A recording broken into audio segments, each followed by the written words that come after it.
E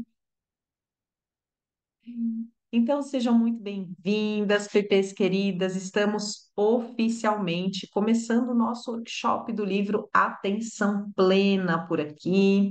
E olha só, esse workshop de livro, para quem já está acostumada, né, com a Biblioteca Pate Pena, esse vai ser um workshop um pouquinho diferente. Como é que nós combinamos então que faremos? Nós iremos começar pela teoria, tá? Então, hoje, no primeiro bloco, a gente vai entender os capítulos um e 2.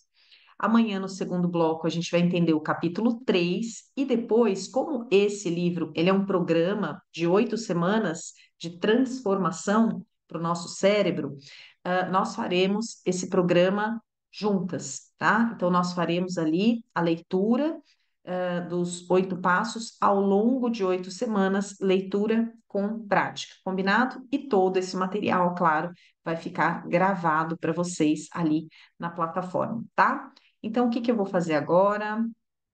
Eu vou compartilhar a minha tela e eu quero uma ajudinha de vocês. Deixa eu ver aqui.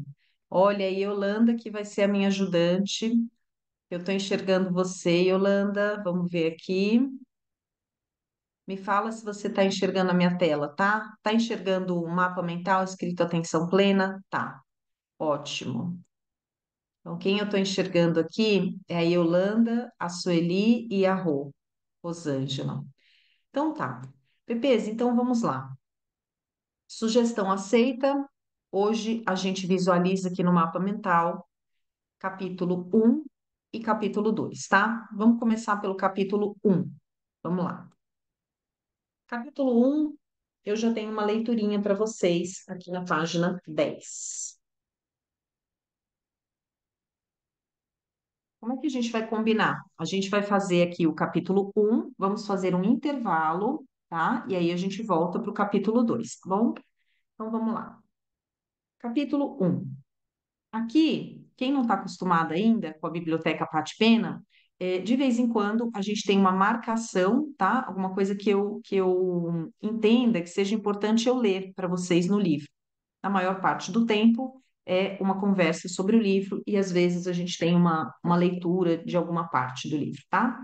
Então, vamos lá. Você consegue se lembrar da última vez que você estava deitada na cama, lutando contra os seus pensamentos? Você queria que a sua mente se acalmasse, queria que a sua mente ficasse quieta, apenas para que você pudesse dormir, mas nada funcionava. Cada vez que você se forçava a não pensar, os seus pensamentos explodiam com força renovada. Você dizia a si mesma que não deveria se preocupar, mas subitamente descobria inúmeras novas preocupações. Virava de um lado para o outro, tentando encontrar uma posição mais confortável e não adiantava. Conforme a noite avançava, a sua força progressivamente se exauria. Você se sentia frágil e fracassada. Na hora que o despertador tocava, você estava exausta, mal-humorada, destruída. Ao longo do dia seguinte, você tinha um problema oposto. Você queria se manter acordada, mas não conseguia parar de bocejar. Se esforçava para se concentrar no trabalho, não conseguia. Os seus olhos estavam vermelhos, inchados, seu corpo inteiro doía, sua mente parecia vazia, oca.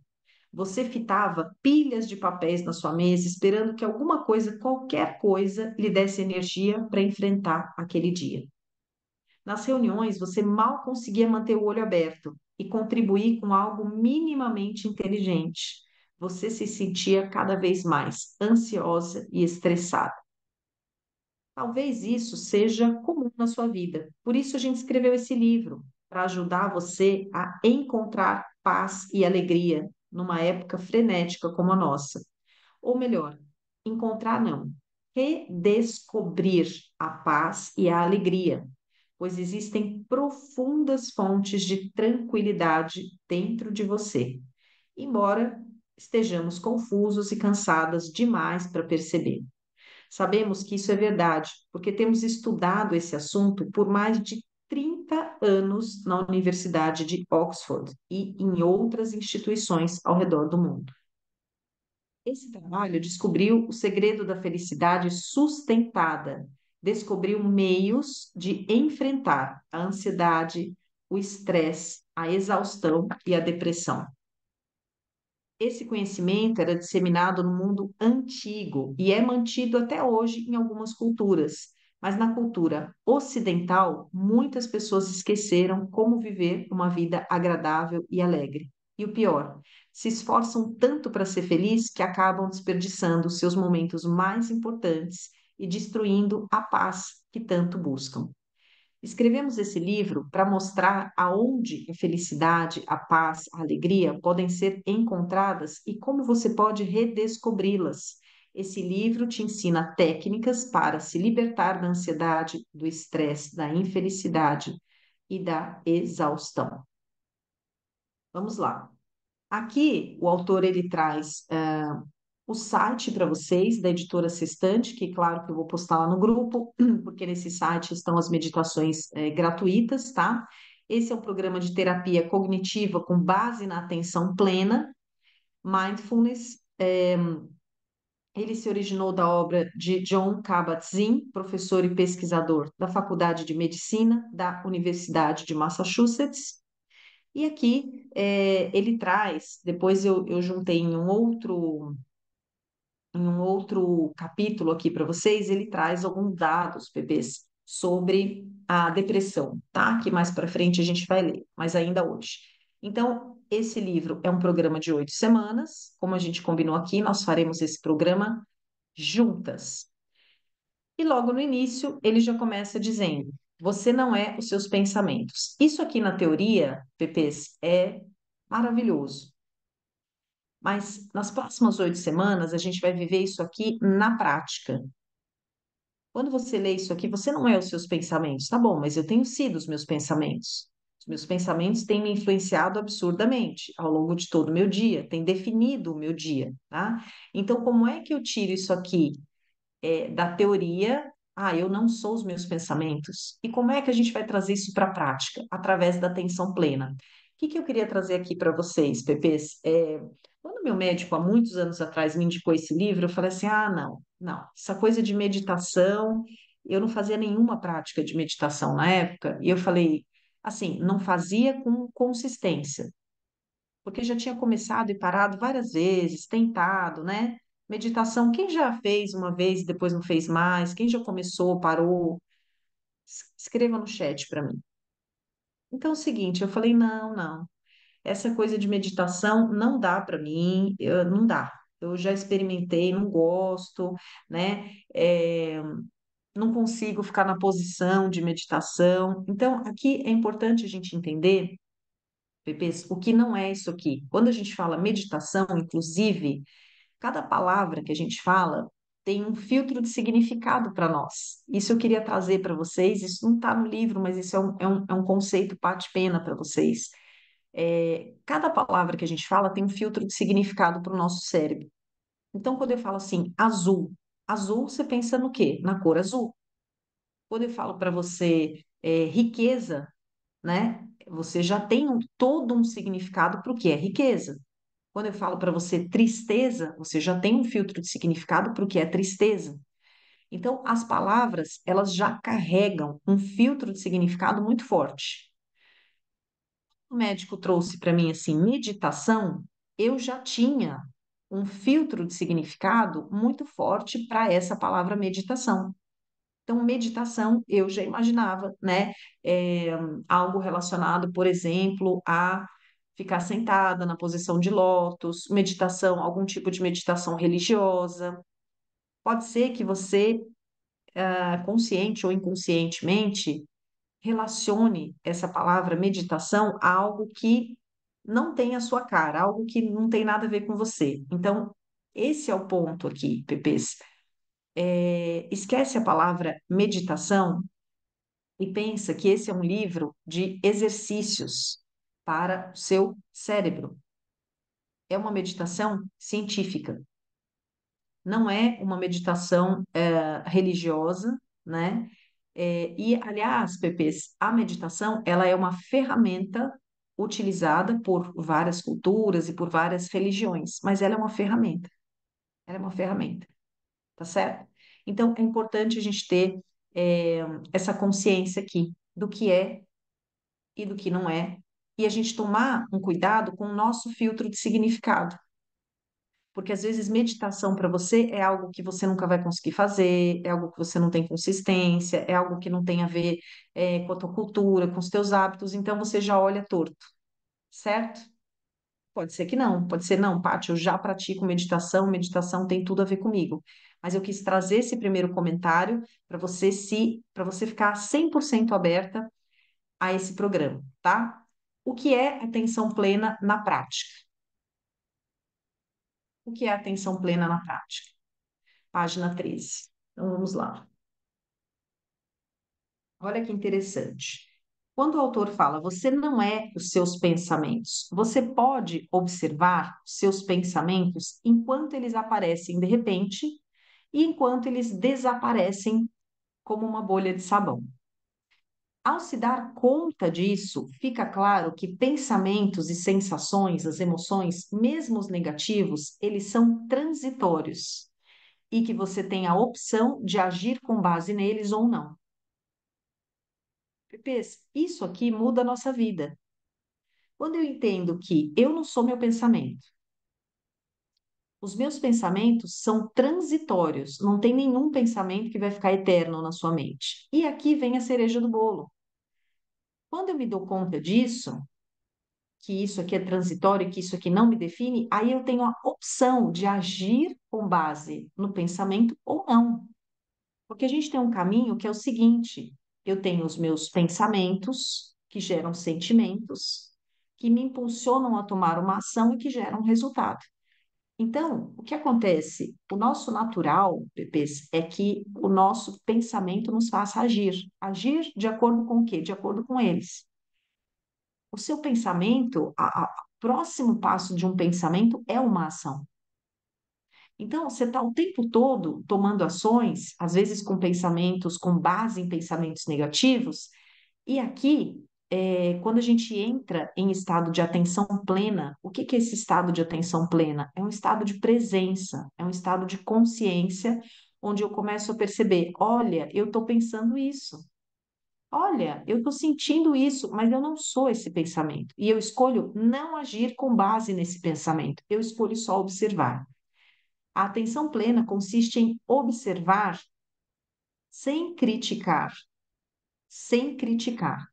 Quando a infelicidade, o estresse ocupam a sua cabeça, em vez de levá-los para o lado pessoal, você aprende a tratá-los como se fossem apenas nuvens e observá-los com curiosidade enquanto se afastam. Esse aqui é o resumo da atenção plena. Então, opa, veio aqui a nuvenzinha negra, estou com um pensamento negativo, mas eu não sou esse pensamento negativo. Eu não vou me criticar também por esse pensamento, porque esse pensamento não sou eu. E eu vou observá-lo com curiosidade. Olha, olha o que que eu estou pensando, olha como eu estou catastrofizando, gente. Olha que interessante. Como é o meu caminho, como que eu faço, como que eu ajo.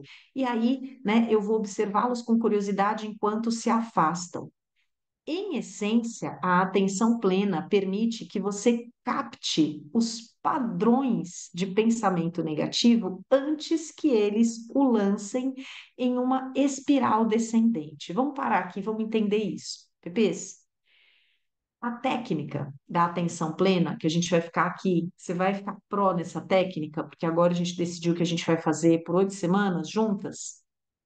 Essa técnica, ela permite que você capte, que você perceba padrões dos seus pensamentos negativos antes que esses pensamentos lancem você em uma espiral descendente negativa. Ou seja, qual que é o seu modo de operação? Provavelmente, se você ainda não pratica atenção plena, esse é o seu modo de operação. Quando vem um pensamento negativo, você se prende a ele, você começa a agir segundo esse pensamento negativo e você entra numa espiral. Então, você dá vozes àquele pensamento negativo. Aí você começa a criar fantasias e você aquilo começa a passar para o teu corpo, para a tua emoção. A emoção é a linguagem do corpo. Você começa a mudar a sua postura, você começa a mudar o seu ritmo de respiração. Isso pode ser tão intenso a ponto de colocar você numa crise, por exemplo, a ponto de paralisar o seu dia. Agora, qual que é o ponto? Quando você pratica a atenção plena, você detecta o pensamento negativo, só que você impede que aquilo vire uma espiral negativa. Esse é o início do processo para retomar o controle da sua vida. De novo, esse é o início do processo para retomar o controle da tua vida. Por que que o autor fala isso? Porque muito provavelmente hoje a sua vida pode estar controlada pelos seus pensamentos, que você não escolhe. E mais uma vez, o que não é meditação? Meditação não é parar de pensar, não é. Atenção plena não é parar de pensar. Atenção plena é você se tornar consciente do que antes você era inconsciente, tá? Com o tempo, a atenção plena provoca mudanças de longo prazo no estado de humor, nos níveis de felicidade e bem-estar. Tem um monte de estudo, hoje em dia, vários outros estudos a mais, muito além do que quando esse livro foi escrito, tá? Estudos científicos mostram, isso há muitos anos, Pepes, que a prática da atenção plena não só previne a depressão, como afeta positivamente os padrões cerebrais responsáveis pela ansiedade, pelo estresse do dia a dia, fazendo com que, uma vez instalada, essa condição se dissolva com mais facilidade, a condição da depressão e da ansiedade crônica. Ou seja, é preventiva, né? E é curativa também. Outros estudos demonstraram que pessoas que meditam, meditação científica, atenção plena, regularmente vão ao médico com menos frequência, passam menos dias no hospital quando são internadas. Tudo isso é estudo estatístico. Além disso, memória melhora, criatividade aumenta e reações se tornam muito mais rápidas, tá? Aqui o autor, ele traz benefícios da atenção plena, tá? Eu vou ler para vocês porque é muito interessante, Pepe, porque às vezes a gente pensa, é só sobre foco, é só sobre ansiedade, mas vai muito além disso, tá? Então vamos lá. Os estudos mostram que os meditadores regulares são mais felizes e mais satisfeitos. A meditação, a atenção plena, ela aumenta os seus níveis de satisfação, de contentamento. Contentamento, tá? Do que a média das pessoas. Esses resultados têm uma importante repercussão na saúde física, já que emoções positivas estão associadas a uma vida mais longa e mais saudável, segundo os estudos científicos. Ah, Estudos demonstram uma diminuição da ansiedade, da depressão e da irritabilidade, a melhora da memória e reações mais rápidas, te trazendo mais vigor mental e vigor físico, tá? Os meditadores regulares têm relacionamentos melhores e mais gratificantes. Essa prática reduz os principais indicadores do estresse crônico, incluindo a hipertensão arterial. A meditação também é eficaz para reduzir o impacto de doenças graves, como dor crônica e câncer, podendo auxiliar no combate também à dependência de drogas e álcool. Então, temos estudos para essa prática relacionada ao câncer? Sim. Temos estudos para essa prática relacionada à adicção? Sim. Além disso, a prática constante aqui, Pepês, não é por osmose, não é o que a gente está lendo, é a prática. Por isso que eu quero ficar 2 meses com vocês, tá? Estudos indicam que essa prática fortalece o sistema imunológico, ajudando, obviamente, a combater gripes, infecções e outras doenças, tá bom?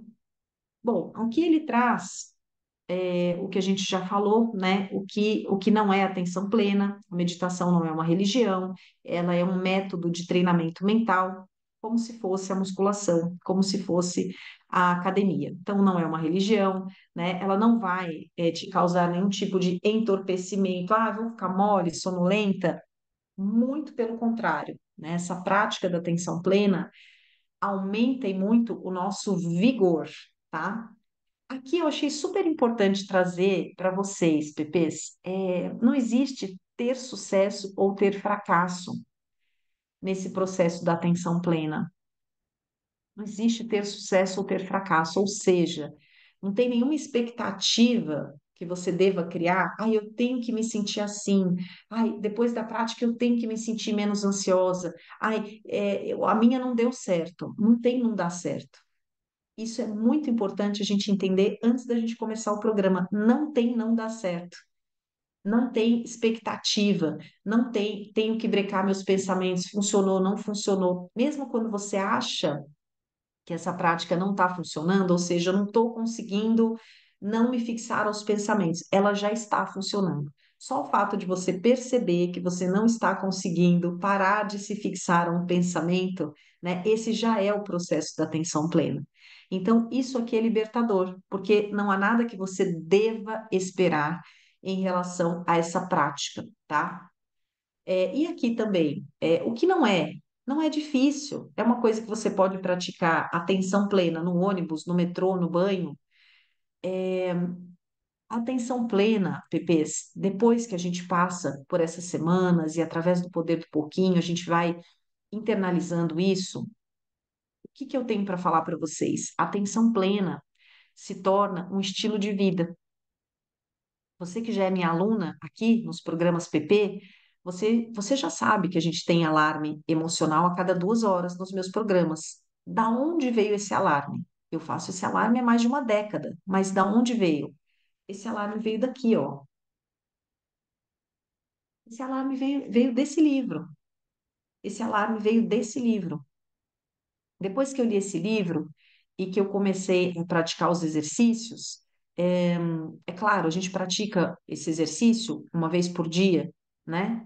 Só que ao longo do nosso dia, muitas vezes, a gente vai saindo da consciência e a gente volta para o piloto automático, a gente volta a catastrofizar, a gente volta a dar asas, né, para os nossos pensamentos negativos. Então, por isso você que é aluna PP, por isso a gente tem o nosso alarme emocional a cada 2 horas. Para quê? Para trazer mais e mais e mais e mais atenção plena. Aos poucos, PPs, o que que acontece? A atenção plena, ela vai se tornando um estilo de vida para você comer, para você dirigir, para você conversar com alguém, para você fazer uma reunião. Você não consegue mais, depois dessa experiência, é, sentar, por exemplo, para conversar com alguém ou para comer com alguém e ficar olhando o celular. Você não consegue mais fazer isso. Porque ou você está presente ou não está. Então, você começa a ficar presente na hora de tomar banho, você começa a ficar presente na hora de lavar uma louça, você está sentindo a água cair na tua mão, você está percebendo o que está acontecendo, você está sentindo a textura dos pratos, dos copos. Está sentindo que você está tomando banho. Você não está tomando banho de forma automática e a sua mente está lá negativando. Não. Então, se torna um estilo de vida. Muda o jeito de você mastigar, muda o jeito de você engolir. Então, isso aqui, Pepe, isso aqui tem uma ramificação que, assim, infinita. Infinita. É um estado de presença. Então, você escolhe agora, né? A partir de agora, não, eu quero estar presente para a minha vida. Em última análise, Pepes, o que acontece? A gente nunca mais tem aquela sensação de que o ano passou voando. E que você fala assim, ai, nossa, já está chegando o Natal de novo. Não, não tem mais isso. Por quê? Porque o ano não passa voando. Quando você tem atenção plena, o ano ele passa na velocidade que ele tem que passar. Porque você aproveita cada minuto do seu dia, você vai começar a degustar a sua vida. Esse que é o ponto. E quando vem um pensamento negativo, eu não vou para a espiral. Aí eu observo, opa, olha, estou tendo um pensamento negativo, olha, isso está gerando uma emoção, mas essa não sou eu. É transitório. Vamos observar com curiosidade isso aqui passar? E aí você começa a se auto-investigar também, porque existe uma coisa que é assim, quando eu começo a ter pensamentos negativos de repetição, eu vou para um outro nível de investigação. Ah, será que é toda vez que eu venho nesse lugar? Será que é toda vez que eu falo com essa pessoa?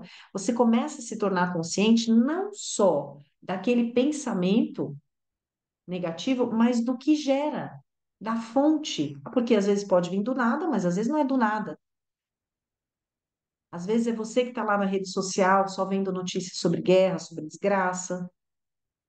Às vezes é toda vez que você vai na casa daquela pessoa, naquele ambiente, as pessoas são negativas. Então você começa a ter essa percepção que antes você não tinha. Por quê? Porque você estava no piloto automático, tá? Como a mente funciona? Vamos lá. Como a mente funciona?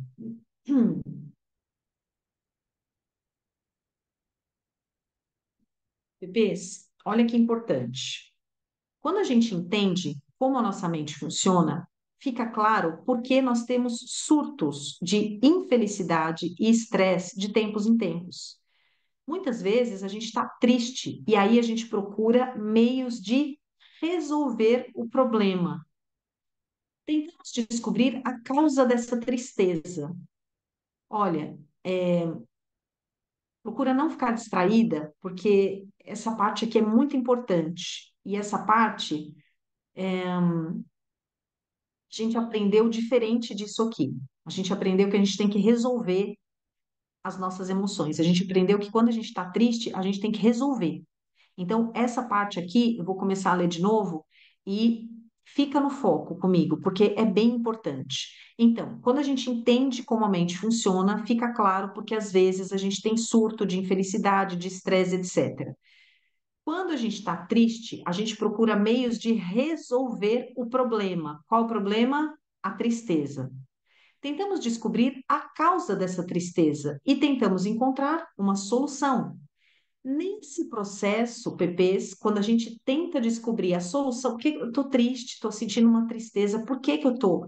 Deixa eu tentar resolver, de onde vem essa tristeza? Quando você faz isso, você revive mágoas antigas, você evoca preocupações futuras, o que ainda deixa você mais infeliz. Então você começa a se sentir mal, porque você não consegue melhorar o seu astral. Logo depois, o seu crítico interno entra em ação, dizendo que você devia se esforçar mais. Você não está se esforçando o suficiente para levar essa tristeza embora. Assim, nos afastamos das partes mais profundas do nosso ser e entramos num ciclo interminável de recriminação e autojulgamento. Somos arrastados para essa areia movediça emocional, por quê? Porque o nosso estado mental está diretamente ligado à nossa memória. Isso aqui, o conhecimento disso aqui vai mudar o seu jogo. Quando você entende, Pepe, que o seu estado mental, seu estado emocional, ele está sempre ligado à sua memória. Você está aqui no presente, mas tudo que você está julgando ao seu redor, ah, isso aqui é uma persiana, isso aqui é um mouse, tudo, é com base no passado. Então, olha que interessante.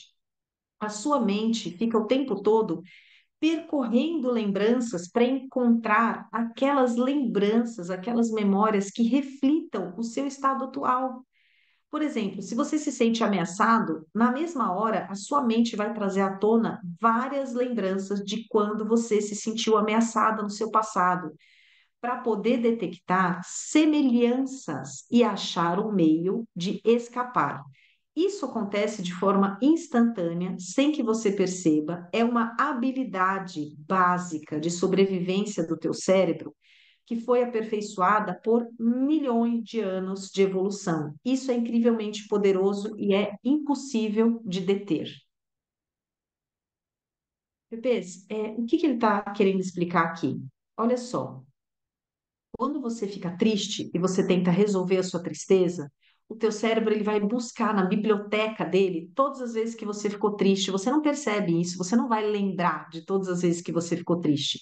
Mas o teu cérebro ele vai lá buscar nas tuas memórias passadas. Ai, pera, deixa eu ver quando que a Sueli ficou triste, quando que a Sueli ficou triste. Ah, a Sueli ficou triste aqui, ficou triste aqui, ficou triste aqui. Por que que o cérebro funciona assim? Porque quando a gente vai resolver um problema novo, presta atenção, a gente gasta 10x de energia. Quando a gente vai resolver um problema que a gente já teve antes, a gente gasta X de energia. A gente gasta muito menos energia. Então, essa é uma habilidade do teu cérebro de resolver problemas em escala, gastando o mínimo de energia possível. É sobre isso que o autor está falando, tá? Então, assim, lembra quando a gente tem aquela experiência, a gente já viu isso em alguns livros aqui na Biblioteca PP. A gente tem a experiência do gatinho que está na caixa. O gatinho está numa caixa, ele quer escapar daquela caixa para ir. Quando ele sai da caixa, ele tem acesso à comida, tá? A experiência. O gatinho descobre que quando ele aperta a patinha numa alavanca, a caixa se abre e ele tem comida. Ele demorava cerca de 1 minuto e meio, 2 minutos para descobrir isso da primeira vez. Então, o gato nunca tinha estado naquela caixa labirinto, com a comida do lado de fora. Então, poxa, eu tô aqui com um problema e é a primeira vez que eu vou resolver esse problema. Se entrar um tigre aqui pela porta do meu escritório, eu nunca lidei com um tigre. Então, vai ser a primeira vez, tá? Quando é a primeira vez, o nosso cérebro ele gasta bastante tempo e energia. Depois de algumas vezes, aquele gatinho, ao invés de demorar 2 minutos, 1 minuto e meio, ele passa a demorar 6 segundos. Por quê? Porque ele já sabe que é só ele ir lá e apertar a alavanca. Então, para o teu cérebro, né, quando você quer resolver a tua tristeza, Pepe, eu tô triste, eu quero resolver essa emoção. De onde que veio essa emoção? Você começa a cavocar na intenção de tentar resolver, o que que o teu cérebro faz? Ele vai buscar todas as vezes que você ficou triste. E esse mecanismo dele ir buscar é um mecanismo, primeiro, que você não pode brecar, está para além do seu controle voluntário. É um processo involuntário. Está para além do seu controle. Então, o teu cérebro ele vai buscar e isso é positivo. Isso é uma habilidade desenvolvida ao longo de anos. É uma habilidade do teu cérebro para resolver problemas em escala, gastando pouca energia. Mas aqui a gente tem um problema. O mesmo ocorre em relação à sua infelicidade, à sua ansiedade, ao seu estresse. É normal você se sentir para baixo de vez em quando, mas a tristeza, ocasionalmente, pode desencadear uma cascata de lembranças tristes e infelizes, emoções negativas, julgamentos cruéis. Em pouco tempo, você pode começar a se martirizar com pensamentos autocríticos, do tipo que tem de errado comigo? Minha vida é uma droga, eu sou inútil, etc e tal. Qual que é a questão? Quando você começa a lembrar dessas coisas, Pepês, é, você retorna àquele contexto, você encoraja a sua mente a evocar uma série de lembranças relacionadas a um local, a um cheiro, a uma emoção. Faz sentido? O mundo está cheio de desencadeadores. Pode ser uma música, uma flor, um cheiro de pão fresquinho, uma emoção negativa, etc. Então, qual que é o ponto aqui? Vamos para a solução.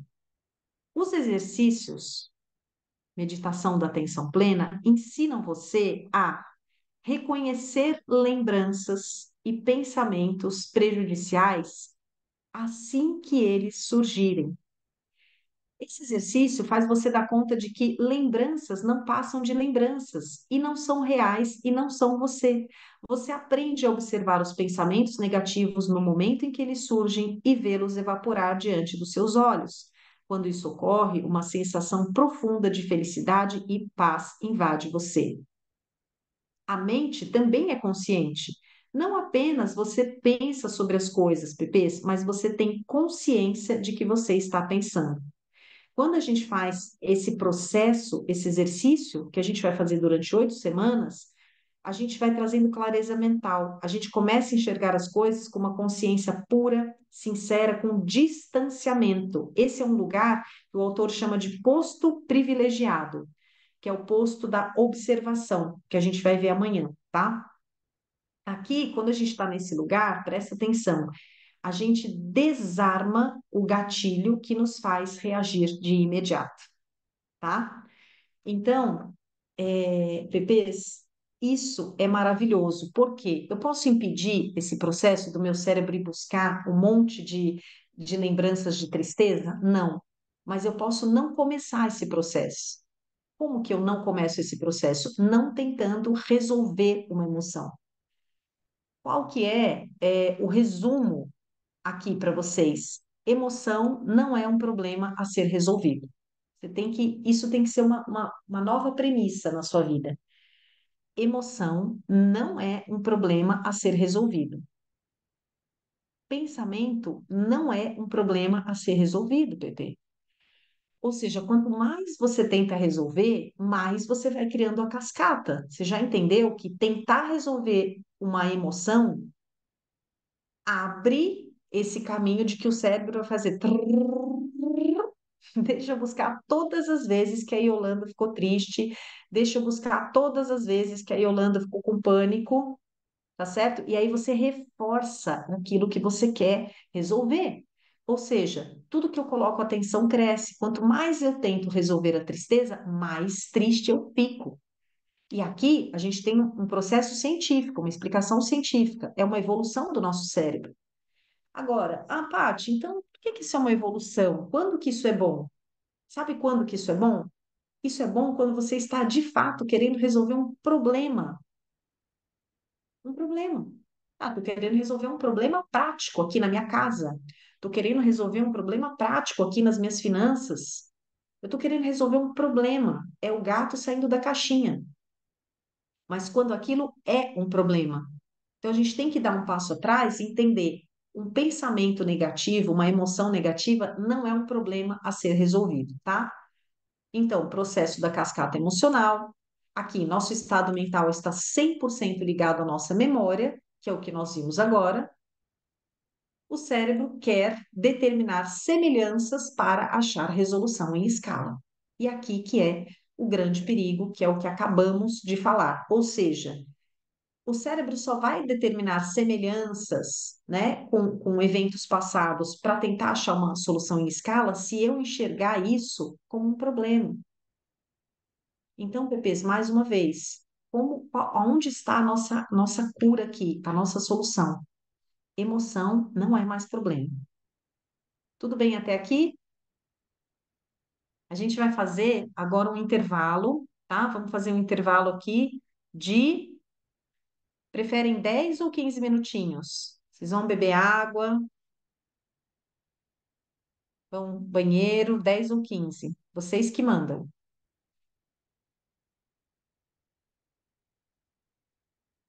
10, 15, 10, 15, 10, 15. Pepes, 15, 15, 10. Vamos deixar 15, então? Assim, quem precisa de 15 para alguma coisa, tá? Então, vamos ver que horas são aqui. 8h50. Então, 9h05 a gente volta e vamos começar o capítulo 2, tá bom? Deixa eu pausar aqui a nossa gravação. Tá bom. 9h05, então. Então, estamos voltando aqui do intervalinho. O que que eu vou pedir para vocês? Nas aulas práticas, quem for assistir a gravação, defina um horário na sua agenda, um dia e um horário fixos para você assistir a gravação e sempre no mesmo horário, tá? Porque a parte um você vai fazer 7 dias, são 8 semanas. Se não, o que acontece? Você vai procrastinar e aí esse é um programa prático. Então não dá para você assistir, por exemplo, 3 semanas em uma semana. Não, não funciona assim, tá? Então você precisa ter um horário fixo para assistir a parte da prática. Então, simbora lá. Uhum.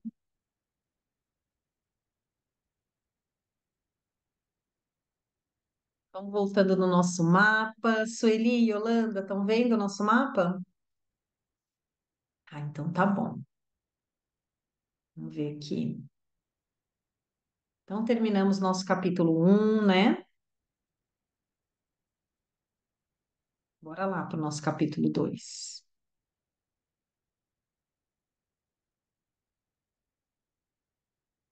Aqui, Pepes, eu coloquei para a gente ler essa história da Lucy, da página 21 e 22. Por quê? Porque eu acho que essa história conecta muito, tá?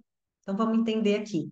E ali, claro que tem a história dela, Mas o que que eu quero que você vá fazendo? Eu quero que você vá transportando isso para sua realidade, para suas histórias pessoais, tá bom? Então a gente vai tomar essa história da Lúcia aqui como base para a gente entender todo esse mecanismo que a gente está conversando. Então, o capítulo 2 ele chama assim: Por que nos atacamos?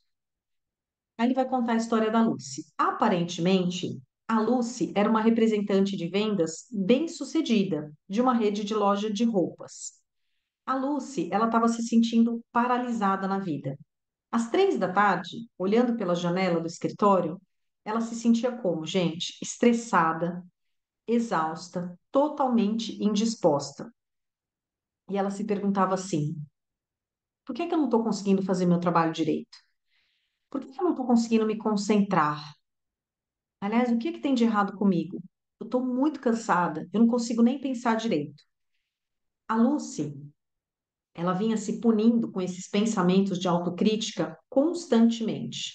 Naquele dia, mais cedo, ela tinha tido uma conversa longa e ansiosa com a professora do jardim de infância sobre a sua filhinha, a Emily. A Emily, ela andava chorando toda vez que a Lucy deixava ela na escola, igual a minha Gabi. A Gabi fazia isso. Depois disso, depois dessa reunião escolar, a Lucy telefonou para o bombeiro para saber por que que ainda não tinham ido consertar a descarga que estava quebrada na sua casa. Bom, agora a Lucy estava olhando para uma planilha, então ela estava com a planilha na frente dela, ela estava se sentindo sem energia, ela estava mastigando um muffin, um bolinho de chocolate no lugar do almoço. Perceberam a cena? Então, ele estava trazendo o que rolou na manhã da Lucy, né? Elementos ali de estresse, a descarga estava quebrada, tinha que falar com o bombeiro, deixou a filha chorando na escola. Agora ela estava olhando para uma planilha, estava comendo um muffin, um bolo de chocolate no lugar do almoço, e ela estava se sentindo assim: não consigo fazer nada direito e me sinto exausta. As exigências e as tensões na vida da Lucy, elas estavam piorando gradualmente nos últimos tempos. O que que é isso? Poder do pouquinho negativo. O trabalho dela estava se tornando cada vez mais estressante e começava a se estender até bem depois do horário do expediente. As noites da Lucy estavam se tornando insones, tá? E os dias sonolentos. Então ela estava com dificuldade de dormir e à noite ela ficava sonolenta. O seu corpo começou a doer. A vida da Lucy, aos pouquinhos, foi perdendo a alegria. Seguir em frente era uma luta. Ela já tinha se sentido assim antes, mas sempre foi uma situação temporária. Jamais a Lucy ia imaginar que aquilo poderia se tornar um aspecto permanente na sua vida. Ela vivia se perguntando: o que aconteceu na minha vida? Por que eu me sinto tão exausta? Eu deveria estar feliz. Eu costumava ser feliz. Eu já fui feliz antes. Para onde é que foi aquela minha alegria? Para onde é que foi minha alegria? Para onde é que foi minha energia? Por que que eu me sinto assim? Aqui, Pepês, vocês estão lembrando do que a gente acabou de falar no capítulo 1? É quando eu olho para uma emoção negativa e eu fico tentando resolver. Quando eu fico tentando resolver, eu vou buscar lá no passado mais daquilo e eu pioro a situação, tá? Então a gente encerrou o capítulo passado concluindo: emoção não é um problema a ser resolvido. Emoção é algo a ser observado, é a nuvem que passa, tá? Bom, a vida da Lucy girava em torno de excesso de trabalho, infelicidade, insatisfação, estresse. Ela fora privada da sua energia mental, física e ela estava se sentindo perdida. Mas ela queria voltar a ser feliz, ela queria voltar a sentir paz e ela não tinha ideia de fazer, do que fazer para chegar lá. A sua frustração não era grave a ponto de justificar, por exemplo, uma ida ao médico. Olha que ponto importante. Mas a sua frustração era suficiente para solapar o seu prazer de viver. Ela não vivia, ela apenas sobrevivia. É aquele estado, Pepês, não sei se vocês já se sentiram assim, ou se sentem, que eu não tenho nada. Parece que eu não tenho nada, mas eu também não estou satisfeita. Eu não sinto alegria, eu não sinto felicidade, eu me sinto apática. Eu me sinto apática, sem energia, levando a minha vida, tá? No modo deixa a vida me levar. Não vivendo com atenção plena, mas sobrevivendo. A história de Lucy não é um caso isolado. Ela é uma das milhões de pessoas que não estão deprimidas nem ansiosas na acepção médica, mas elas também não estão felizes de verdade. Ou seja, se eu for ao médico, né, ele não vai falar que eu estou deprimida, que eu me encontro na categoria depressão oficial ou ansiosa crônica oficial, mas eu também não consigo ser feliz. Eu estou sentindo que a minha vida é um peso, eu não tenho energia para nada. O humor de todos nós passa por altos e baixos. Às vezes, nosso estado de espírito muda de uma hora para outra sem a gente saber por quê. Então, no momento a gente está bem, a gente está feliz, contente, despreocupada, de repente acontece algo sutil e a gente começa a ficar estressado. Pepês, uma pausa aqui para lembrar. Por isso, você que está aqui nos programas PPs, por isso você faz alarme emocional. Olha o que que o autor traz. A gente estava bem, mas de repente acontece uma coisa que não é nada grave, é uma coisa sutil que abaixa a nossa emoção. E aí, quando a gente tenta resolver, a gente entra numa espiral negativa. A gente começa a pensar nas nossas dificuldades, em tudo que a gente precisa fazer, no tem o quê, tem o quê, tem o quê, excesso de tarefas. A gente começa a pensar na falta de tempo para resolver tudo. O ritmo das exigências é cada vez mais implacável.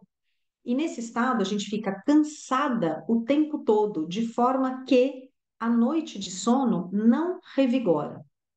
Esse é o problema. Isso foi acontecer. Por que ficamos assim?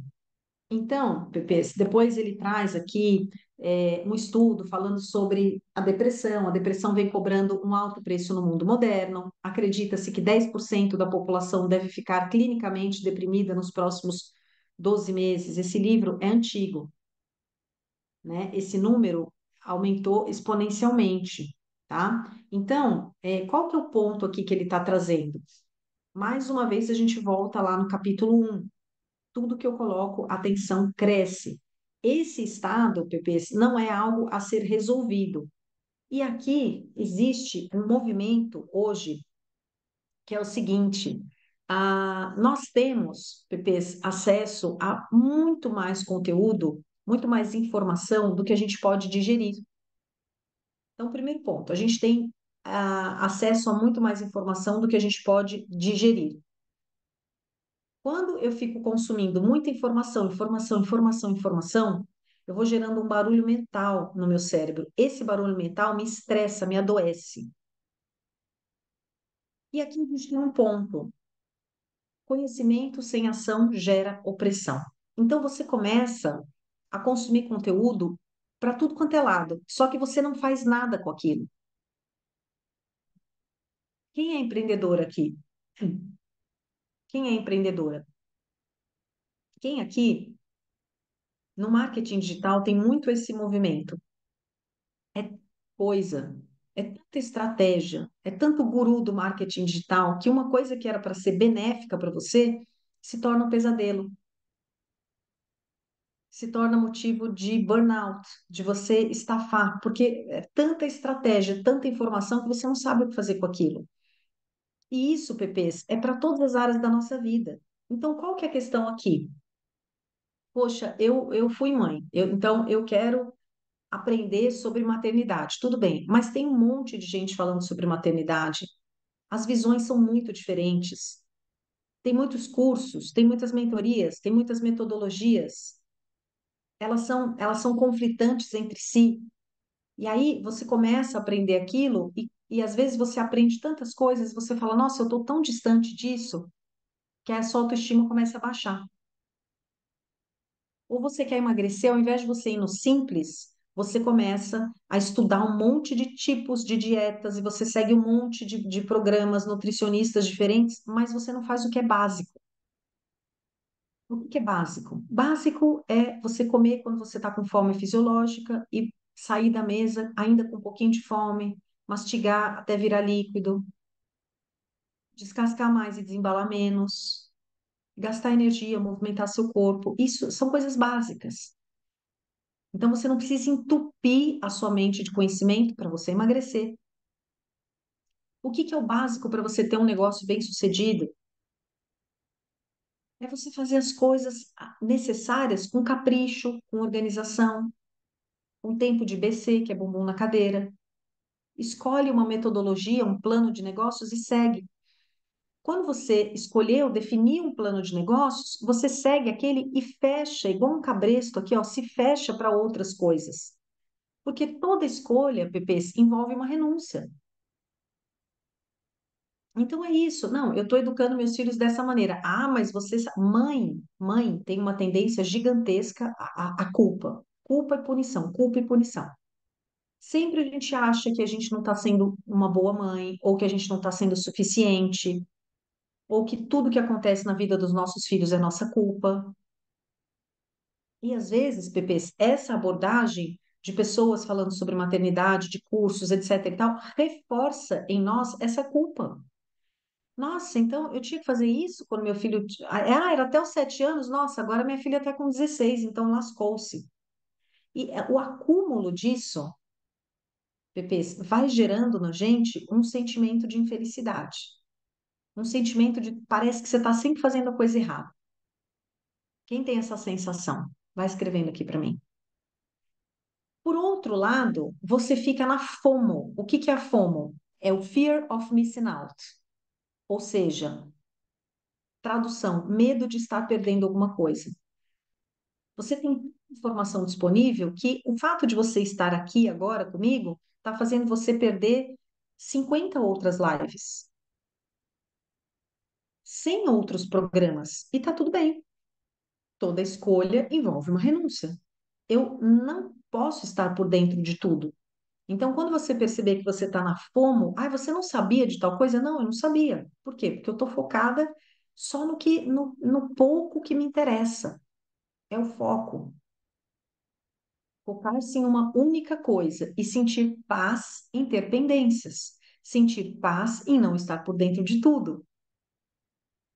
Sentir paz em seguir um método e não seguir os outros métodos. Aí a gente entra numa outra questão aqui que é a seguinte: é o tempo. É o tempo. Esses dias eu estava observando, o meu filho estava falando, mãe, ler é muito chato. Eu não gosto de ler. Ler me deixa entediado. Aí eu fiquei pensando, eu falei, como que ler pode deixar alguém entediado? Aquilo me intrigou. Aquilo me intrigou. E aí, Pepes, qual que é o ponto? Quando eu estou ali na rede social, quando eu estou no Instagram, quando eu estou no TikTok, eu fico, né? Eu fico fazendo isso aqui e eu fico liberando dopamina sem parar. E o ritmo disso aqui é frenético.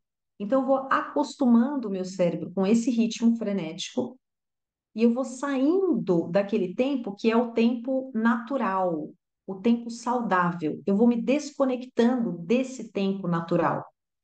Qual que é o tempo natural, Pepês? É o tempo que tem dia, que tem noite, que tem ócio.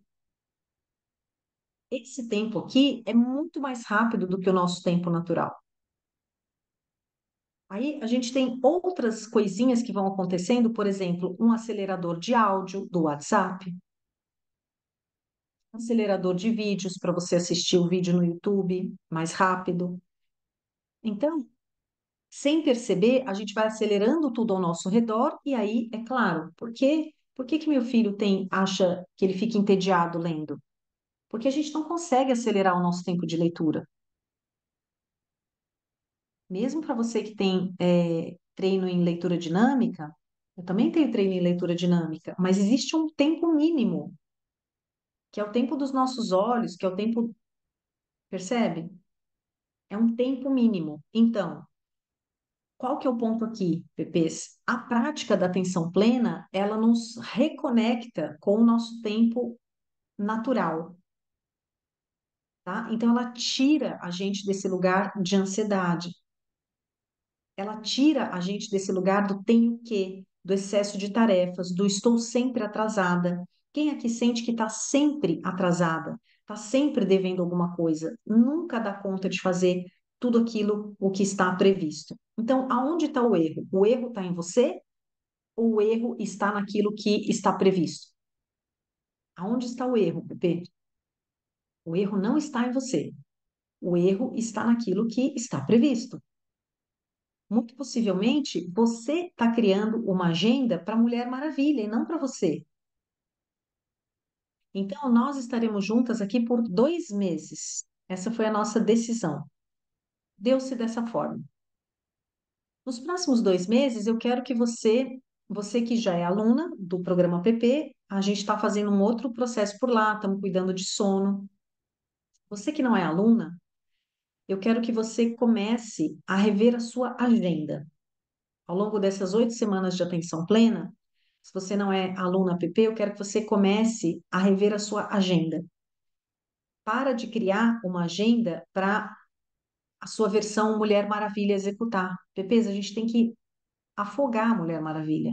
Mulher Maravilha é a pura panela de pressão da baixa estima, do burnout. Você tem que olhar para a Mulher Maravilha e enxergar um ser do mal. Não é vantajoso ser Mulher Maravilha, não é a meta ser Mulher Maravilha. Você tem que cuidar na internet quando você ouve aquelas coisas, trabalhe enquanto os outros dormem. Não, não, eu não quero trabalhar enquanto os outros dormem, eu quero dormir mais que os outros. Eu quero dormir mais, melhor, de forma mais profunda, mais cedo, entendem? Então, qual que é o ponto aqui? A sua agenda, ela tem que ser criada respeitando os seus níveis de energia atuais, o seu cenário atual. E você tem que saber que na sua agenda não vai caber tudo aquilo que você está se cobrando, se punindo, se criticando que você tem que fazer. Na sua agenda não vai caber e não é para caber tudo aquilo que o mundo acha que você tem que fazer. Principalmente se você tem aquele perfil muito boazinha, muito disponível para todo mundo, você precisa começar a mudar a sua identidade e você vai incomodar o outro, porque o outro vai começar a perceber que você está desenvolvendo o músculo do não. Você tem que desenvolver a sua capacidade de falar não. Pepês, quem quer sentir paz tem que desenvolver a habilidade de falar não. E ponto final. O seu sucesso na vida é diretamente proporcional à sua capacidade de falar não. Falar não para tudo aquilo que desequilibra você, para tudo aquilo que sai do seu plano, entendeu? Então, a tua agenda ela tem que ser leve, ela tem que ter poucas coisas e coisas que sejam importantes. A tua agenda tem que conter o teu sono, tem que conter um horário para você comer com calma, tem que conter horário para você ficar com as pessoas que você ama com tempo, tem que ter tempo, porque é daqui que vai sair a memória afetiva. Tempo. Essa semana, semana passada, eu estava num evento, que era um evento de dia todo, e fazia mais de um mês que eu não via meu sobrinho. Mas meu sobrinho tem 2 anos e meio. Cada semana que passa, ele muda. E ele fica com saudade da tia Paty. Então, qual foi a minha escolha ali? Eu vou perder um pedaço do evento, mas eu vou almoçar com meu sobrinho. Não só eu vou almoçar, como eu vou ficar com ele, eu vou brincar com atenção plena. E depois eu chego no evento atrasada. Ah, perdi tal conteúdo do evento, então. Mas é que eu não sou Mulher Maravilha. Eu não posso dar conta de tudo. Então, aqui, ou o sobrinho com atenção plena, que o meu sobrinho de 2 anos, ele não vai atender, não vai entender que eu estou morrendo de pressa, que eu estou no evento. Então, deixa o evento, fecha o bloco. Aqui eu estou a tipate. Então, fiz tudo com ele, almocei, brinquei, coloquei para dormir. Aí voltei para o evento, atrasado, perdi um bloco do evento. E daí? Só que você tem que sentir paz com isso. E você tem que ter uma noção da tua ordem de prioridade. Tudo bem, Pepês? Agora, se você fica se embolando, mas eu tô aqui, mas eu tinha que estar lá, mas eu tô aqui, mas eu tinha que estar lá, eu tinha que fazer isso, eu tinha que fazer aquilo. Aí você está alimentando isso aqui. Você está nesse ritmo aqui, ó. Está querendo levar a sua vida assim. Aí você começa a comer por ansiedade, aí você inflama o seu corpo, aí você ganha peso de forma desnecessária, aí você começa a ter crises de ansiedade do nada, Pepês, entre mil aspas, porque nunca é do nada. É uma plantação, você está plantando aquilo ali. Faz sentido, Pepês? Essa história da Lucy? e da gente entender que, de repente, poxa, de repente eu fiquei apática, de repente eu fiquei depressiva, mas não foi de repente. Esse é o poder do pouquinho, não foi de repente, não foi de um dia para o outro. É porque no dia a dia você está se acelerando, no dia a dia você está aceitando e abarcando muito mais coisa, Pepe, do que você dá conta. Para de falar sim, quando no fundo você quer falar não. Para de falar sim, quando no fundo você sabe, ah, mas isso aqui vai apertar um pouquinho para eu almoçar, mas tudo bem, passo batido. Não passa batido, não posso esse horário, não posso, não tenho, não quero, não. Coloca um limite e para de se exigir tanto. Para de se exigir tanto. Tudo bem? Corpo e mente. O que que o autor traz aqui? A mente não existe de forma isolada do corpo. A emoção está no corpo. Então, o pensamento, Pepês, é a linguagem do nosso cérebro. A emoção é a linguagem do nosso corpo. Um não existe sem o outro. Quando a gente fala em manifestar a vida que a gente quer, a gente fala sobre entrar em estado de coerência. Alguns médicos chamam isso de coerência cardíaca. Nada mais é do que a gente ter coerência entre aquilo que a gente está pensando, aquilo que a gente está sentindo, aquilo que a gente está declarando. É dessa forma que as coisas se manifestam na nossa vida, as boas e as ruins. Aqui o autor fala sobre mudanças corporais, ele traz na página 26. E a gente tem um monte de estudos sobre isso, né, Pepes? Para quem gosta, né? Tem vários estudos, aqueles que as pessoas vão fazer entrevista, e um chega com o ombro mais curvado, o outro chega, né, com o peito para frente, com o queixo encaixado, com uma postura, né, uma postura em relação à vida diferente. Então, o nosso corpo, ele fala, o nosso corpo dá o recado, não só para as outras pessoas, mas para a nossa mente. Então, o autor traz essa conexão.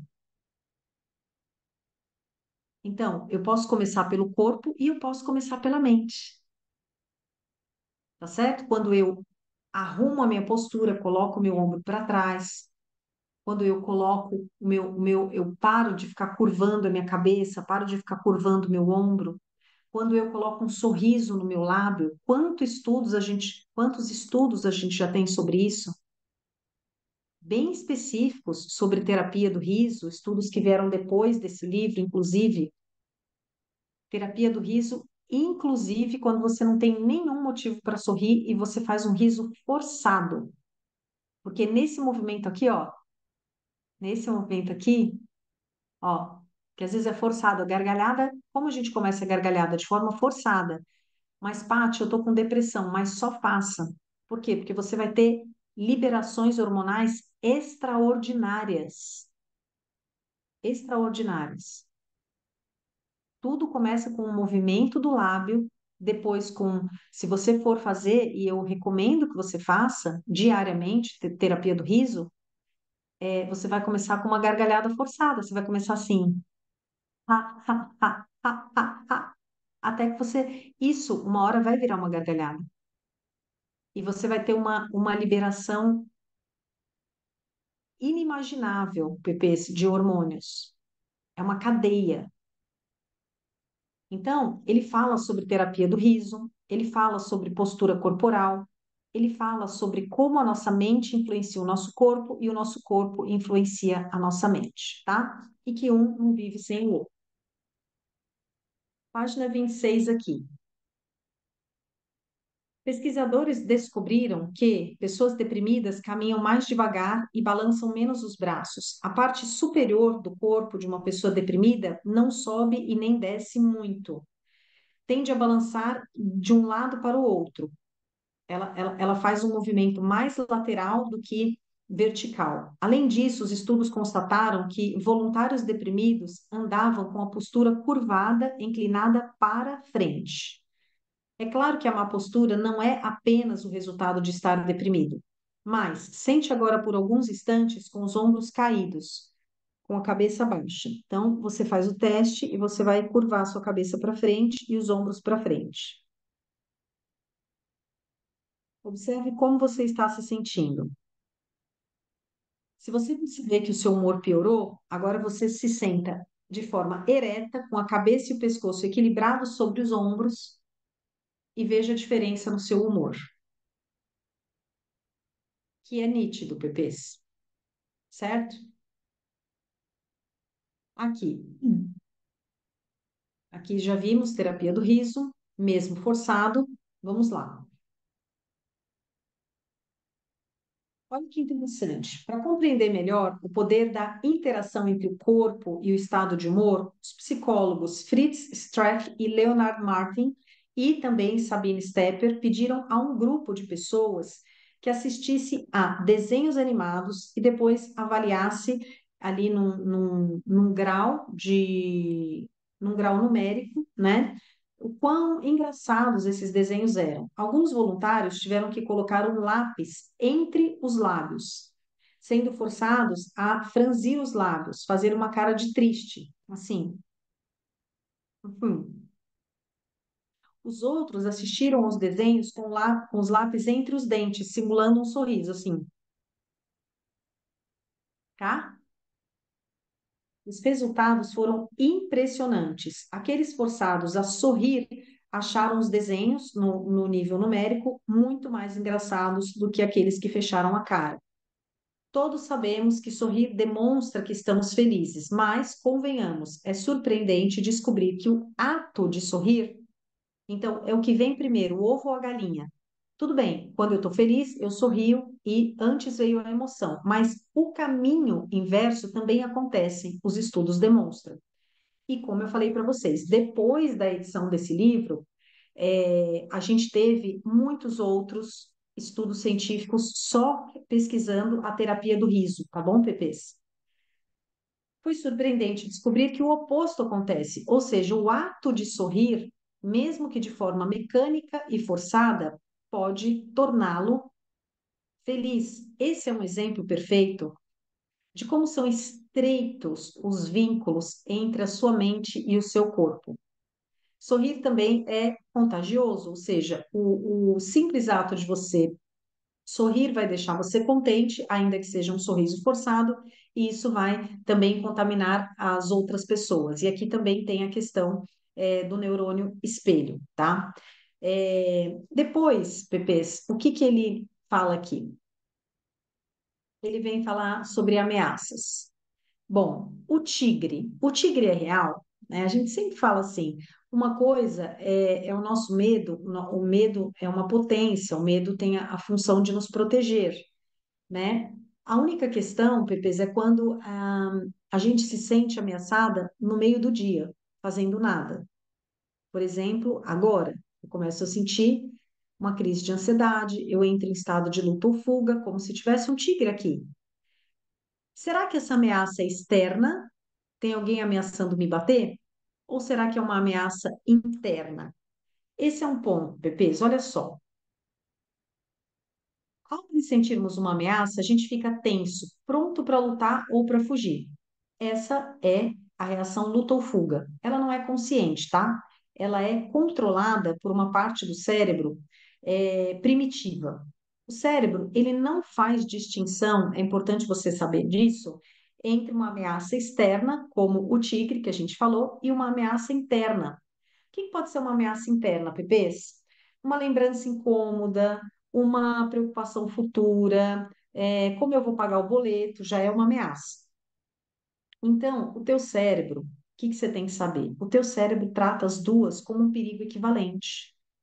O boleto que você acha que você não vai pagar, eu acho que eu não vou poder dar uma faculdade para minha filha, eu acho que vou ter problema com a hipoteca da casa, eu acho que eu vou ficar doente. Essa ameaça para o teu cérebro, ela é igualzinha ao tigre na sua porta. Quando uma ameaça é detectada, seja ela real ou imaginária, o seu corpo fica tenso. Ele se prepara para entrar em ação, Pepe. Isso pode se manifestar de várias formas. O teu rosto mais franzido, friozinho na barriga, tensão no ombro. Aí, olha o que acontece. A mente lê a reação do corpo e aí a mente entende que ela está diante de uma ameaça. o que faz com que o corpo tensione mais ainda. E aqui começa um ciclo infinito, que é o tal do círculo vicioso. Ou seja, quem nasceu primeiro, o ovo ou a galinha? Às vezes a história começa no corpo, às vezes a história começa na mente. E não importa onde ela começa, Pepe.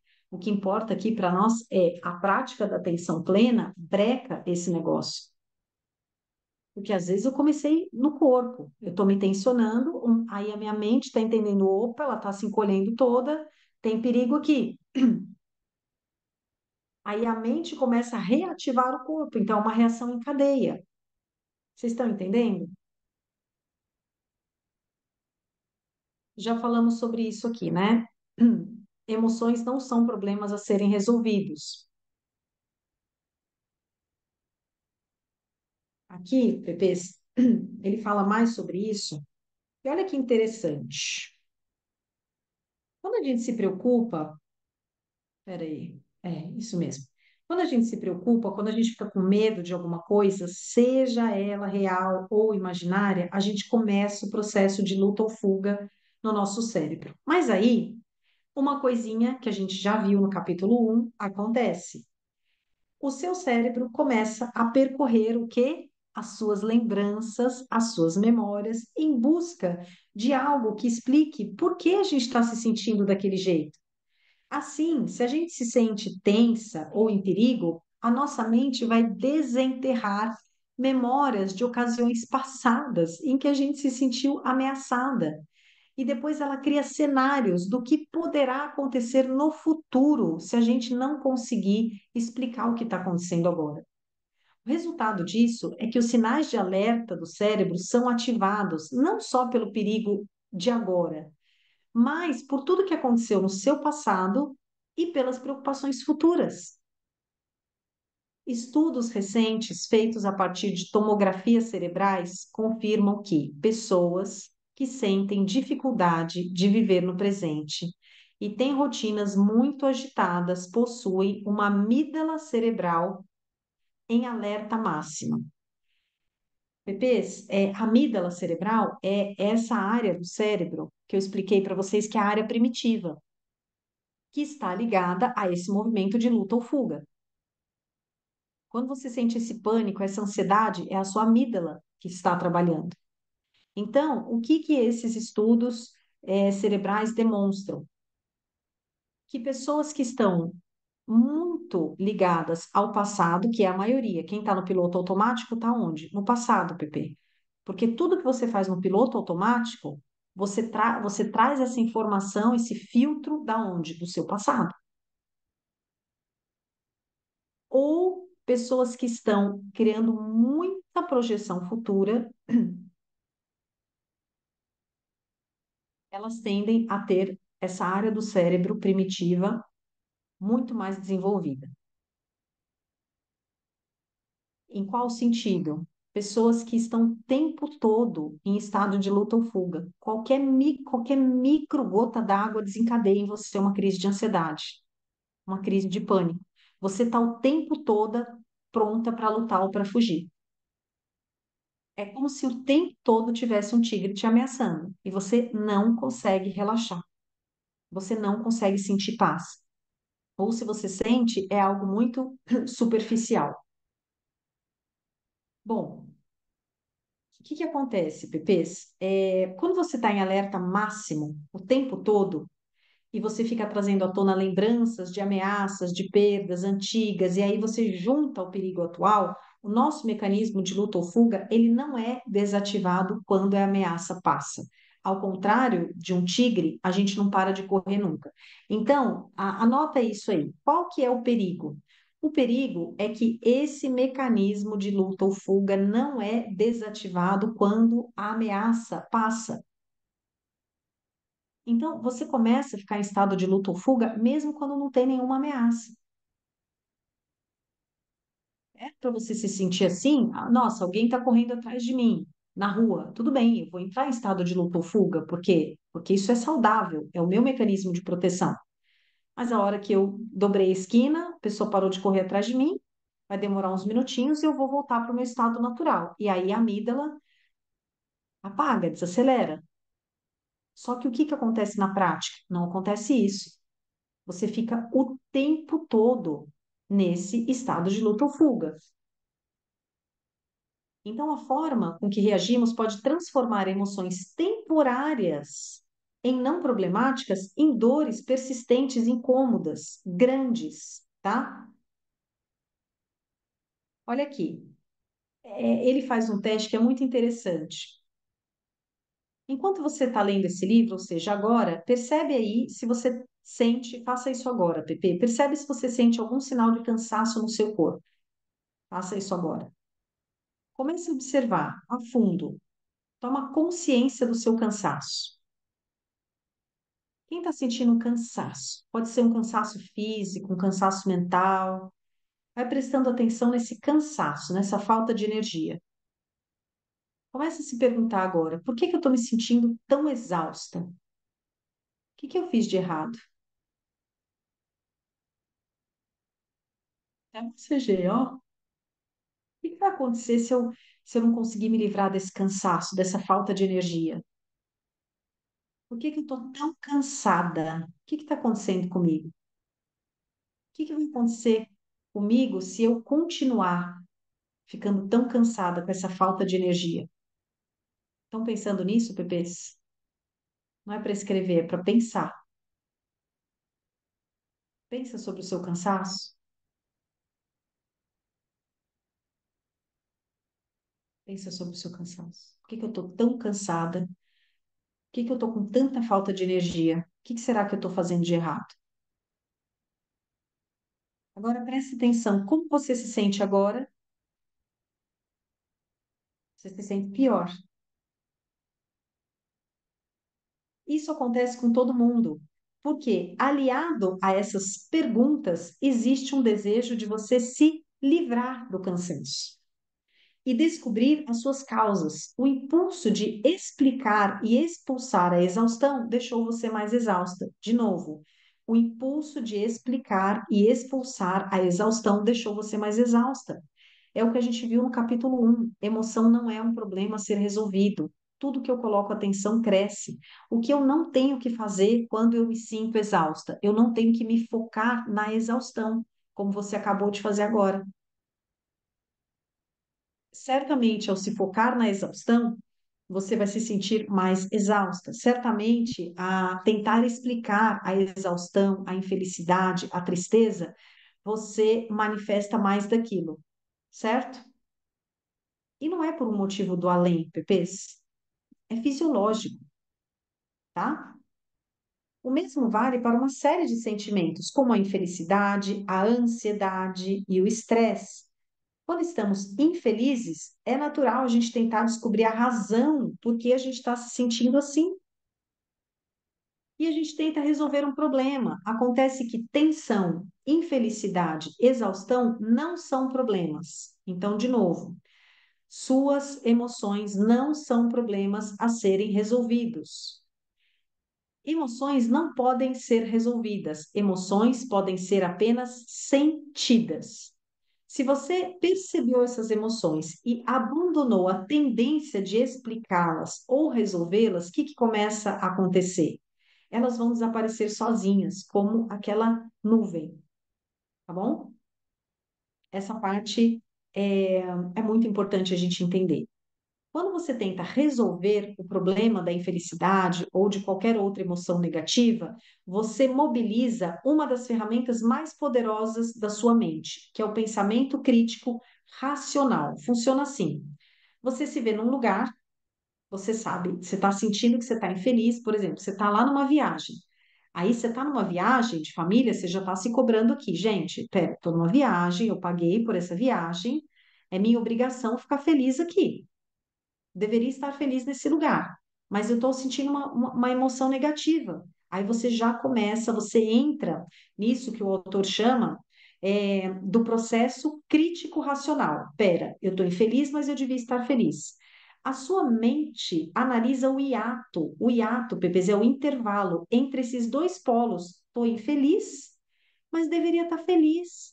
Então a mente começa a analisar esse intervalo e ela tenta descobrir a melhor forma de transpor esse intervalo, ou seja, de sair do ponto A estou com uma emoção negativa, estou infeliz, e de ir para o ponto B. Para isso, ela usa o seu modo atuante, aquele que resolve problemas. Ela faz isso fragmentando os problemas. Mas, na verdade, é a pior coisa que você pode fazer. Por quê? Porque para resolver esse problema, você precisa se concentrar nesse hiato, se concentrar nessa distância entre como você está e como você gostaria de estar. E aí você começa a se perguntar: o que que tem de errado?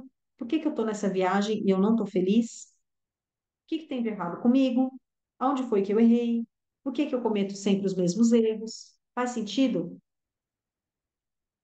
Bom, eu tô num dia lindo, eu estou num parque maravilhoso, eu gostaria de sentir mais felicidade do que eu estou sentindo agora. E aí, você começa a repetir: eu gostaria de me sentir mais alegre, eu gostaria de me sentir mais feliz, eu gostaria de me sentir mais feliz.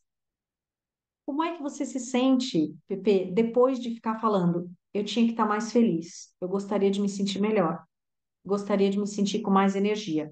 Muito provavelmente você está ainda mais triste, muito provavelmente você está ainda mais sem energia. Por quê?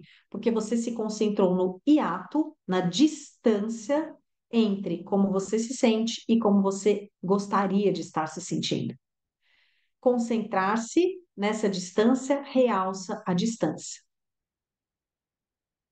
Anota isso. Se concentrar na distância entre como eu estou me sentindo e como eu gostaria de me sentir, realça a distância. A mente, a sua mente, Pepe, ela vê distância entre os dois estados como um problema a ser resolvido. Então, as pesquisas mostraram que remoer pensamentos reduz a nossa capacidade de resolver problemas. Esse é um estudo feito em grupos, tá? Então, quando você fica remoendo os seus pensamentos, né, você e colocando foco no problema, você reduz a sua capacidade de resolver problemas, inclusive você reduz a sua capacidade criativa, que no fundo é a mesma coisa, porque a gente precisa da nossa capacidade criativa para resolver problemas, tá certo? Então, é um ciclo vicioso. Inclusive, Pepês, quando isso vai para a nossa insônia, a coisa piora, porque o nosso sono, ele potencializa a criatividade, o nosso sono potencializa a resolução verdadeira de problemas. Então, aqui ele traz escapando do ciclo vicioso. A mente não pensa apenas. Olha que coisa linda, ela tem consciência de que está pensando. Esse aqui, ó, é o seu novo modo, é o seu novo estilo de vida. Por quê? Porque antes você só pensava. Agora você pensa e tem consciência de que você está pensando. E você tem consciência de que aquilo é só um pensamento. E isso aqui, Pepês, isso aqui muda o nosso jogo. Você começa a distinguir aquilo que é real e aquilo que é só um pensamento. E você, quando você toma consciência desse pensamento, você inibe o processo cascata. Você para de dar asas ao pensamento. Você observa o pensamento. Ah, tá bom, eu tô com esse pensamento negativo. Eu tô com essa emoção negativa. Isso aqui vai passar. E por que que a gente faz o alarme de 2 em 2 horas? Para essa nuvem passar mais rápido, PPs. Por isso que a gente tem no programa PP a nossa caixa de ferramentas. O que que faz essa nuvem passar mais rápido? É uma respiração? É uma oração? É um óleo essencial? Como é que eu mudo? Como é que eu faço essa nuvem? Tudo menos se fixar ao pensamento. Tudo menos transformar esse pensamento em uma ação. Então, o que que o autor nos trouxe no capítulo 1? Tudo bem, eu estou consciente de que tem um pensamento negativo aqui, mas agora que eu estou consciente, eu posso escolher agir de acordo com esse pensamento ou não. Eu escolho não agir. Eu escolho ficar no modo observadora. Essa é a transformação. Veio o pensamento negativo, eu estou ali pensando, estou pensando no boleto, mas do boleto, do pensamento do boleto, aquilo ali pode enraizar de uma maneira que você já vai, que você vai perder sua casa, o carro, sua saúde, não vai ter convênio, vai morrer sozinha na sarjeta, vai longe, longe, longe, vai perder as pessoas que você ama, é infinito. É uma espiral negativa infinita, infinita. Uma coisinha dá errado no seu negócio, você já quebrou. Você vai na espiral. Por quê? E aí você começa a agir de acordo com aquilo. Você começa a tomar ações. Ações baseadas em quê? Na sua ansiedade, na sua amígdala. Então, qual que é o ponto aqui, Pepês? É a gente, através de exercícios práticos, que a gente vai ficar uma semana fazendo,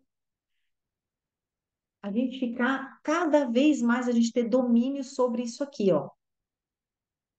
Só que esse domínio, ele vem também da fisiologia. Por isso que esse é um livro teórico, mas é muito prático. É um programa prático, tá? Porque para colocar isso aqui em prática, Pepes, a gente depende também de mudanças estruturais no nosso cérebro. A pura consciência transcende, olha que beleza, o pensamento. Olha que interessante. A pura consciência transcende o pensamento. Hoje eu ajo de acordo com os meus pensamentos. Então, estou pensando, eu fico com medo da saúde, medo do boleto, medo do relacionamento, medo, ansiedade, pensamentos negativos, pensamentos de inadequação, pensamentos de vergonha.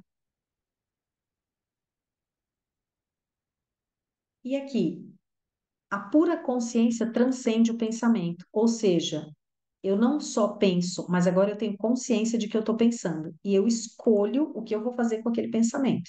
Se eu vou deixar ele passar como uma nuvem ou se eu vou me apegar a ele e entrar na espiral negativa. Pare de sofrer a interferência de seus pensamentos e emoções. É isso que a atenção plena faz. Pepês, deixa eu fazer uma analogia aqui. Olha, eu sempre falo para vocês, a Mila está aqui, estou enxergando a Mila. Se a Mila quiser falar assim, Paty, você é chata, feia e boba, ela pode falar. Ela pode ligar o microfone e falar, Paty, eu acho você chata, feia e boba. Não posso impedir a Mila de falar isso. Não posso impedir. Mas eu posso dar ressonância ou não. Não é o que a pessoa fala para você, certo? Mas é o que você faz com que a pessoa fala. Eu só vou dar ressonância se aqui dentro eu achar que eu sou um pouco chata, que eu sou feia. Se eu acredito que eu sou feia e a Milwa fala que eu sou feia, eu só estou validando uma coisa que já estava aqui. E sempre, Pepês, a gente tem um filtro de significado. Então, é o que eu sempre digo para vocês. Se a Milwa falar para mim assim, Paty, você é uma berinjela, eu vou achar graça, eu vou dar risada. Se a Milwa falar, Paty, você é azul, eu vou falar, nossa, o que será que a Milwa está querendo dizer com isso? Eu não vou entender. Por quê? Porque eu não tenho um filtro de significado para isso. Agora, se a Milwa virar para mim e falar assim, Paty, eu acho você muito controladora. E aqui dentro eu me acho controladora, eu acho que eu tenho uma tendência para ser controladora, aquilo vai pegar para mim. Aquilo vai pegar. Se você está saindo de casa e alguém fala assim para você, nossa, essa sua roupa tá vulgar. Se você não está segura na escolha da sua roupa, aquilo vai pegar para você. Agora, se você está muito segura, você olha para aquela pessoa, aquilo não tem significado para você. Vulgar só se for pelo teu olhar, pela tua régua. Para mim, eu tô linda. Mas isso é uma construção, concordam? Aqui, Pepês, é a mesmíssima coisa. Pensamento, você não vai impedir o pensamento, ele vai chegar aí, ele vai chegar. Pensamento negativo vai chegar. Então, eu não posso impedir a Milwa de falar, Paty, você é chata, feia e boba. Não posso impedir a Milwa de falar, não posso pôr uma rolha na boca da Milwa. Você não pode pôr uma rolha lá no lugar da onde vêm os pensamentos.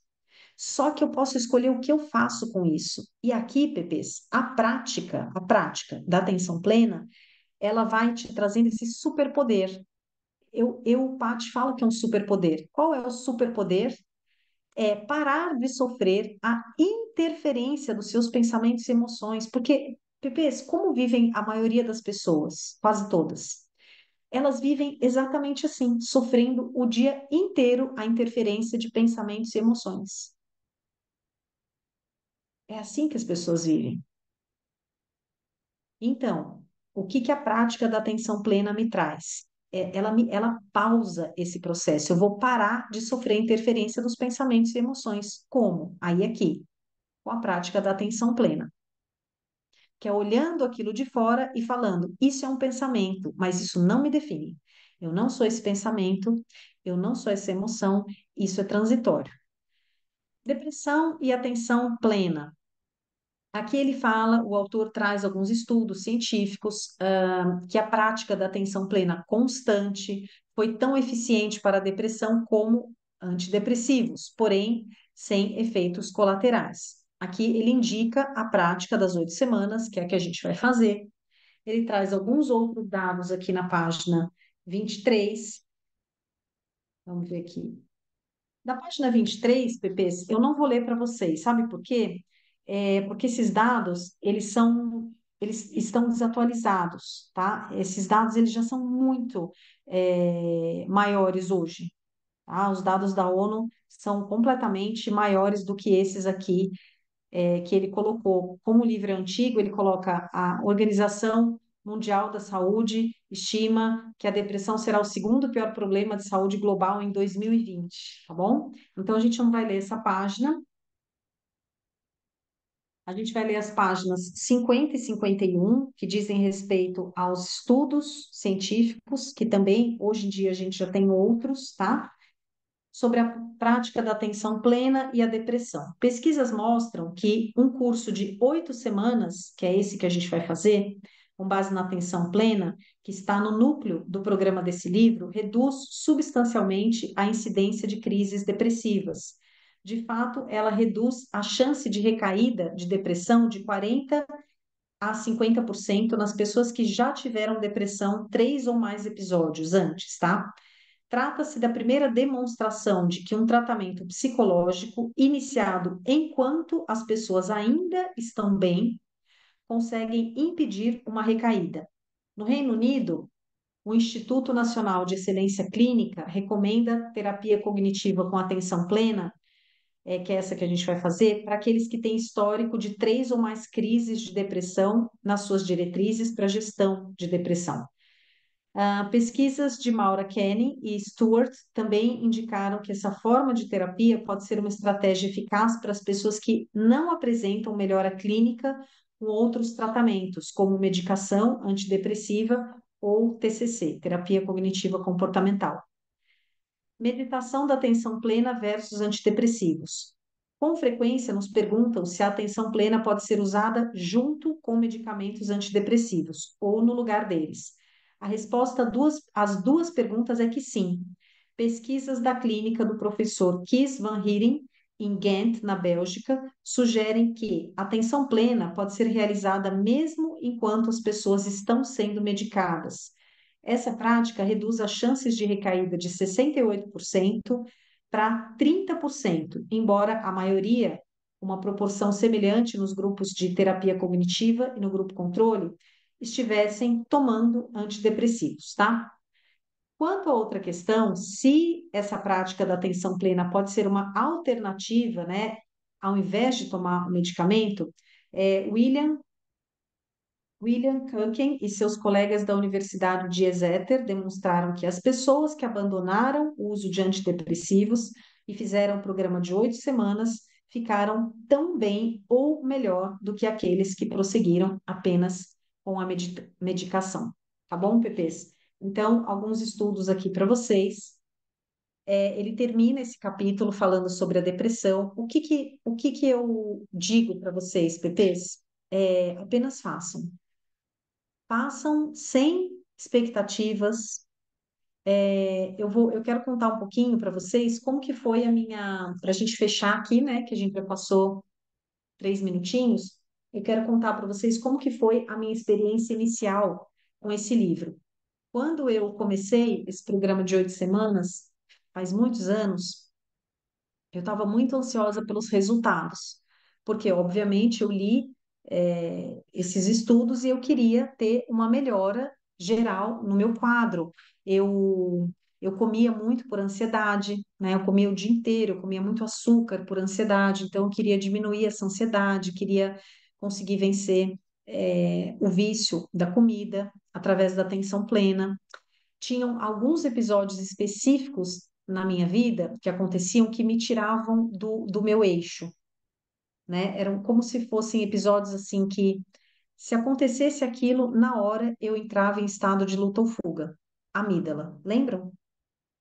E aí eu comecei a fazer esses exercícios, PPs, com muita expectativa.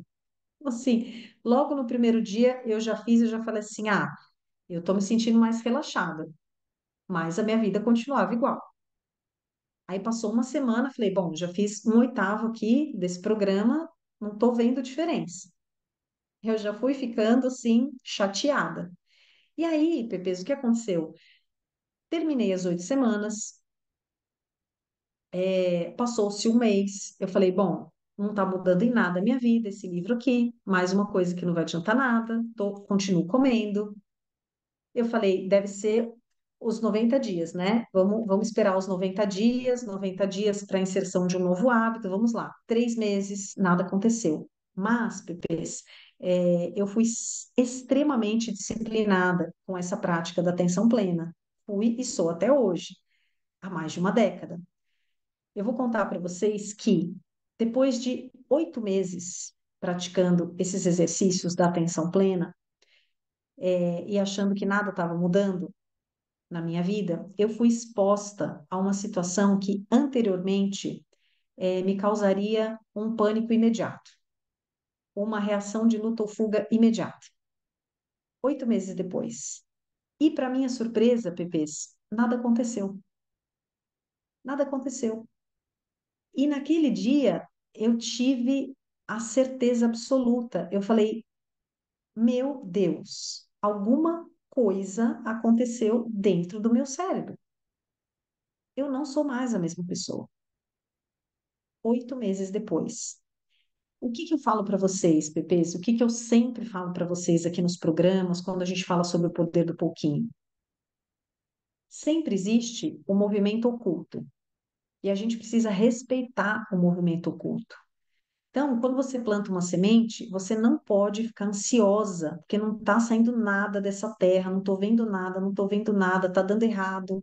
Você rega e nada acontece, você rega e nada acontece. Você tem que saber que embaixo da terra está acontecendo um movimento oculto. Por que que é oculto? Porque você não vê. Em algum momento, aquele negócio brota. Aí você fala: não foi do nada. É como quando alguém fala assim: tal pessoa teve sorte na internet. Meu Deus, como sorte? Estou aqui há 12 anos sentada, bumbum na cadeira, todo santo dia, estudando, praticando, trabalhando. Aonde que foi sorte? Movimento oculto.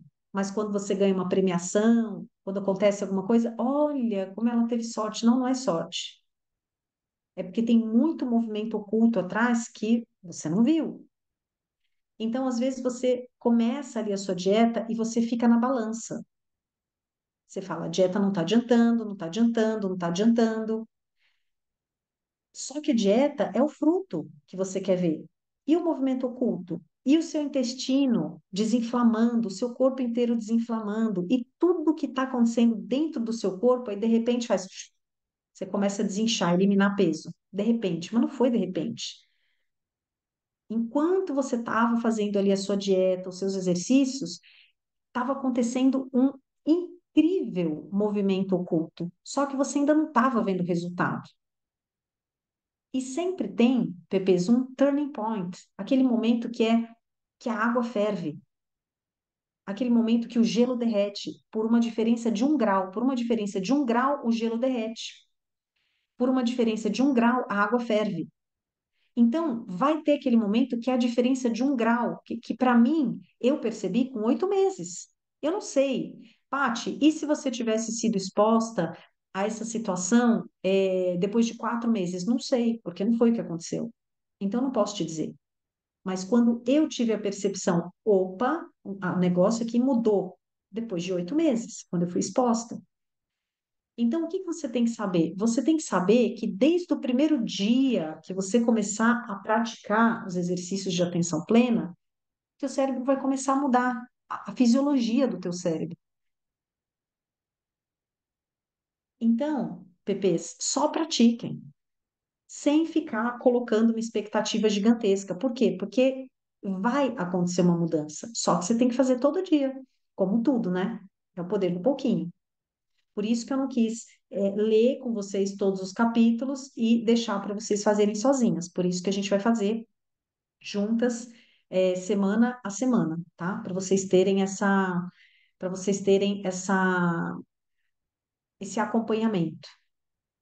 Tudo bem? Fechamos por aqui? Então, olha o que que a gente vai fazer agora. Pera, pera, o que a gente vai fazer agora? Deixa eu colocar um pau.